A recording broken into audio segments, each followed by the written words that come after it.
Break के बाद स्वागत है आपका। कन्हैया लाल की हत्या के विरोध में अब जगह जगह प्रदर्शन किया जा रहा है, मौन जुलूस निकाला जा रहा है। ये 4 तस्वीरें और देखिए आप। बाजार बंद कराए गए हैं उदयपुर में हत्याकांड के विरोध में। उदयपुर हत्याकांड के विरोध में बंद का आह्वान किया गया है। जयपुर, उदयपुर, आमेठ, जैसलमेर, ये 4 तस्वीरें अलग अलग जगहों से जहां कन्हैया लाल की हत्या के विरोध में बंद का आह्वान किया गया है।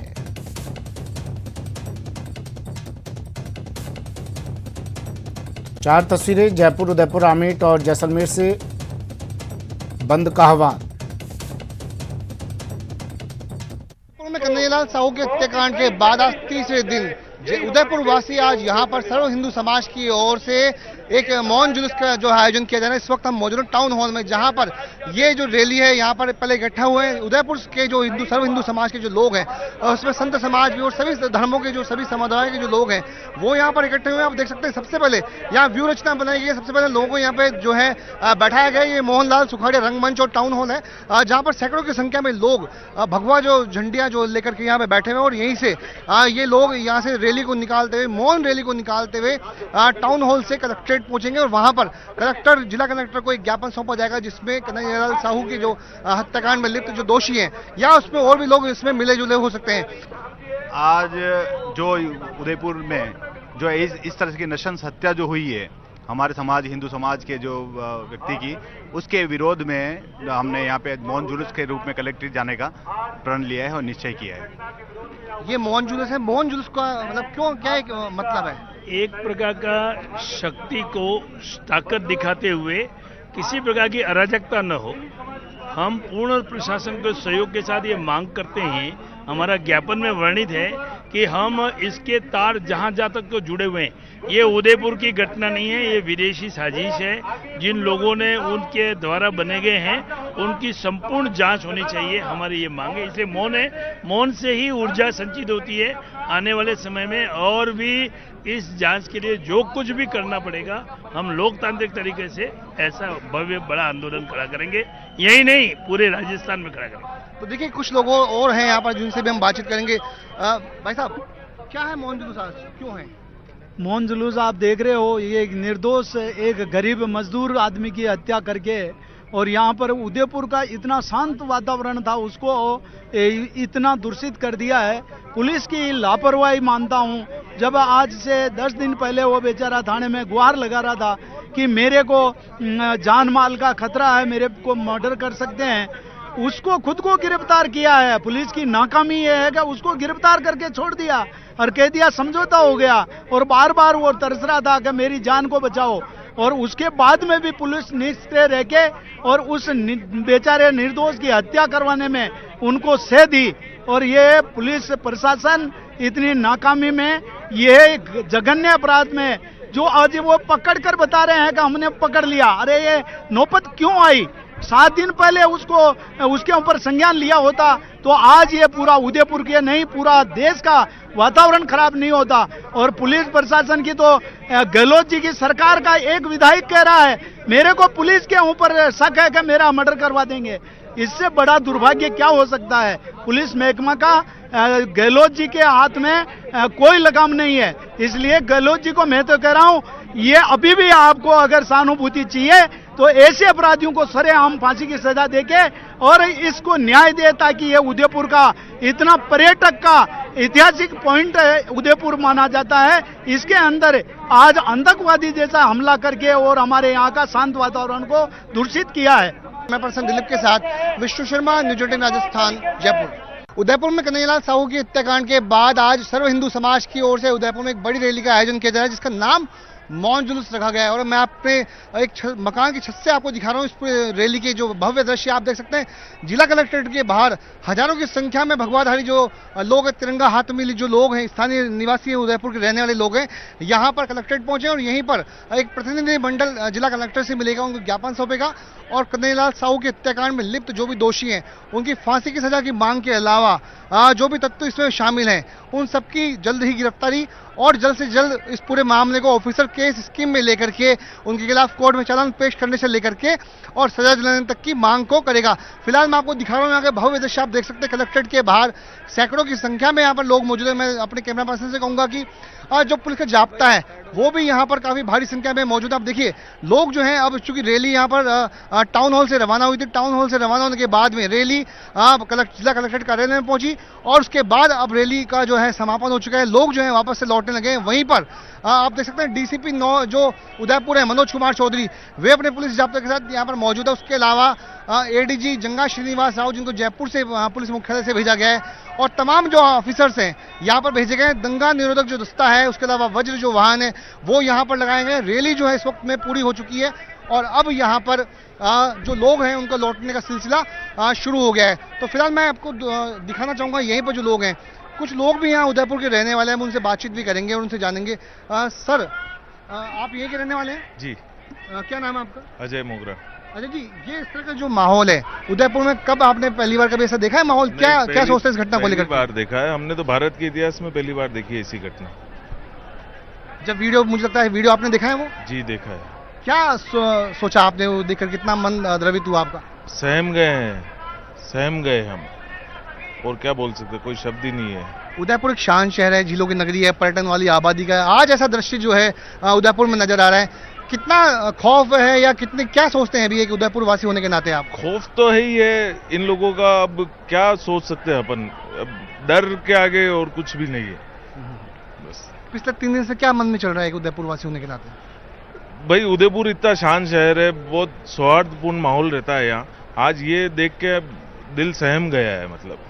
तो देखिए एक शख्स और हमारे साथ मौजूद है, ये भी उदयपुर के ही रहने वाले। सर, क्या नाम है आपका? सर, दीपक पोरवाल नाम है मेरा। दीपक जी, ये जो घटनाक्रम हुआ है उदयपुर में आपके, क्या आप सोचते हैं इसके बारे में? क्या एक उदयपुर वासी होने के नाते क्या फीलिंग्स अभी आप भी है? मेरे हिसाब से ये उदयपुर छोड़ के हिंदुस्तान के किसी भी कोने में ऐसा काम नहीं होना चाहिए, और खासकर उदयपुर जैसे शांत शहर में जो टूरिस्ट के लिए अभी खुला है कोरोना के बाद, और अब लोगों के टूरिस्ट के लिए सब कुछ कैंसिल हो जाएगा। टूरिस्ट कैंसिल हो गया, लोगों में असहमति, मतलब यूँ डर की भावना और आपसी भेदभाव की भावनाएं पनप गई है अब इन लोगों में, सब में। ऐसा होना नहीं चाहिए था किसी भी। इंटरनेट भी बंद किया गया है, कर्फ्यू भी आपके यहाँ लगाया है। कितना इम्पैक्ट एक उदयपुर वासियों पे हो रहा है, सैलानियों पे हो रहा है? अभी कुछ बंद है, 2 दिन से कुछ एग्जाम चल रहे हैं यहाँ पे राजस्थान में, वो उन परीक्षार्थी परेशान हो रहे हैं सारे।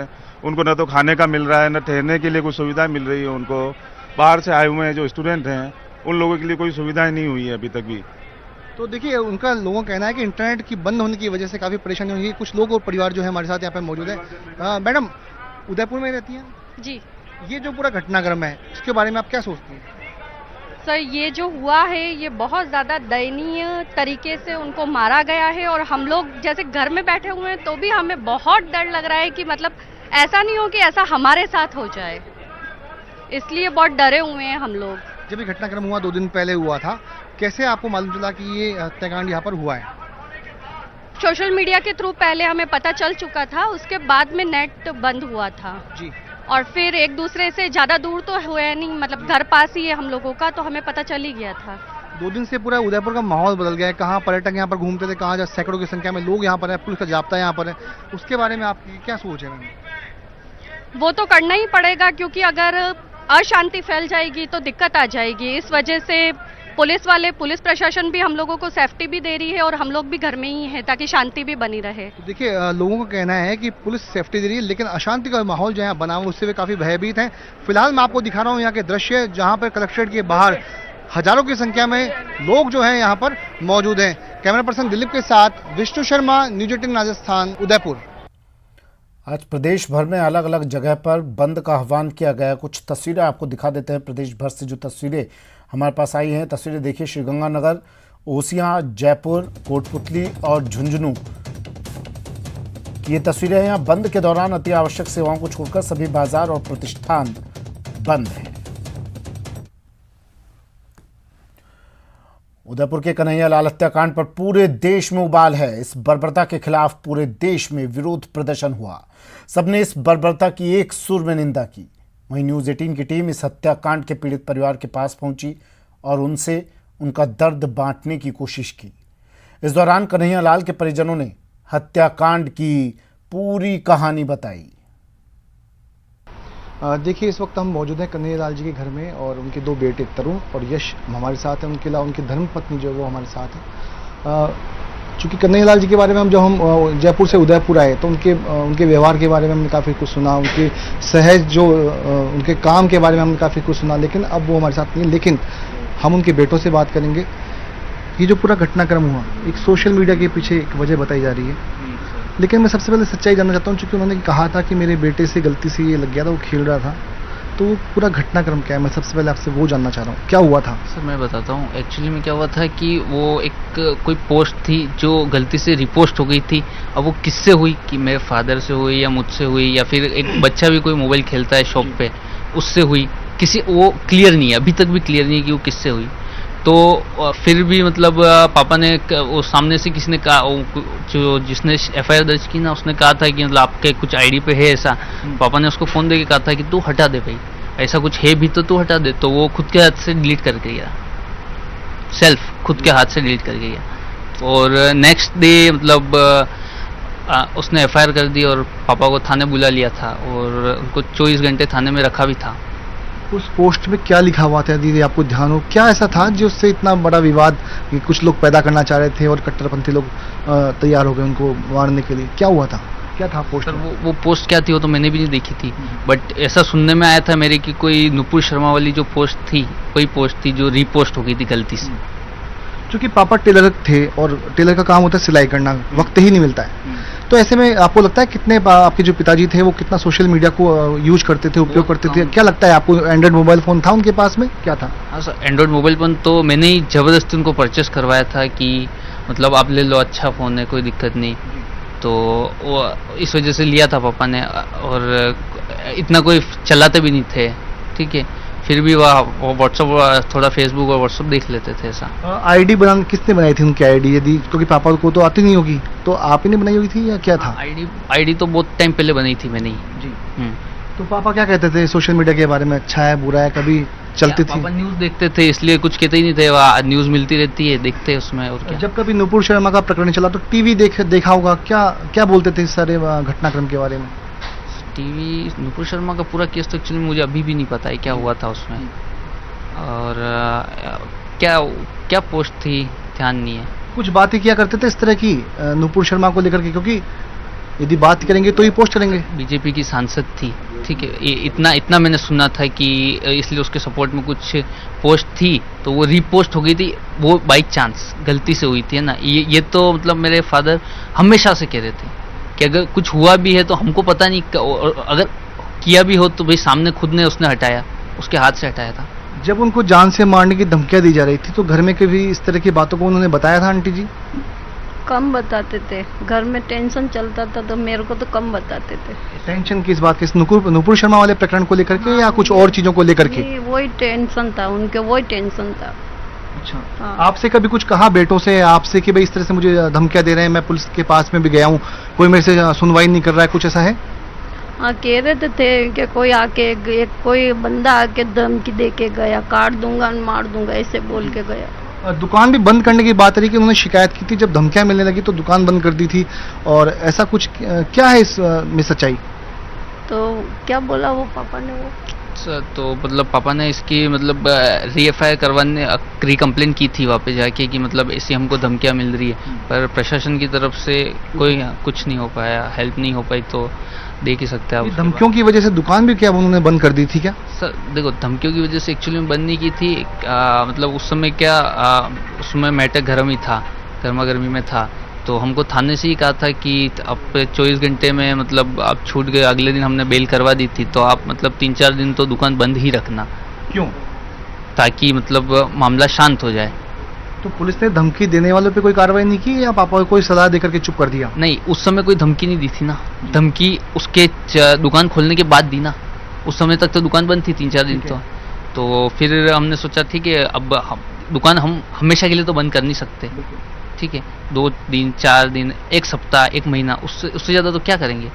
तो ऐसे मतलब 4 या 5 दिन बाद शॉप खोल दी थी, और मतलब फिर भी कोई मतलब ऐसे रेकी वेकी कर रहे थे लोग, ये सुनने में भी आ रहा था हमको कि मतलब लोग बोल रहे थे कि आपकी दुकान के चक्कर काट रहे हैं बंद दुकान में ही। कन्हैया लाल का परिवार